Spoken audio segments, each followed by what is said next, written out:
UTL solar लावणार आणि सबसिडीही मिळवून देणार। संतोष देशमुख हत्या प्रकरणातील आरोपींच्या मालमत्ता जप्ती सुरुवात, तर सर्व फरार आरोपींसह वाल्मिक कराडचे बँक खाते गोठवले। कराड 24 तासात आता सरेंडर होण्याची शक्यता, सूत्रांची माहिती।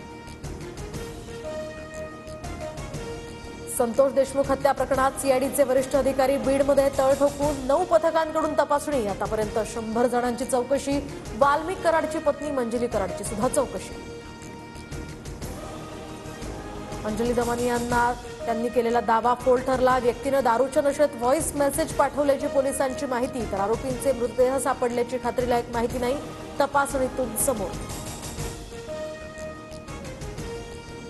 संतोष देशमुख हत्या प्रकरणी सीआयडीला स्कॉर्पिओ गाडीतनं 2 मोबाईल सापडले। मोबाईलमध्ये देशमुखांना मारहाण करतानाचे व्हिडिओ, बड्या नेत्यांच्या फोन कॉलची नोंद, दमानियांचा दावा। बीड पोलिसांची अंजली दमानियांना नोटीस। सरपंच हत्याकांडातील आरोपींचा खून झाल्याच्या दाव्यावर स्पष्टीकरण देण्याच्या सूचना। दमानियांना गुन्हे शाखेनं पत्र लिहित पुरावे मागितले।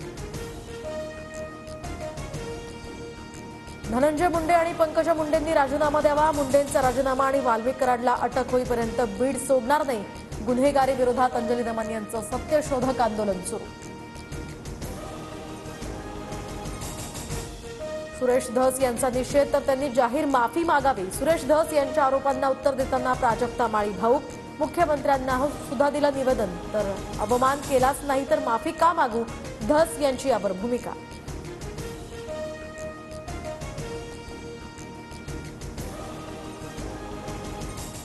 UTL सोलार लावणार आणि सबसिडीही मिळवून देणार।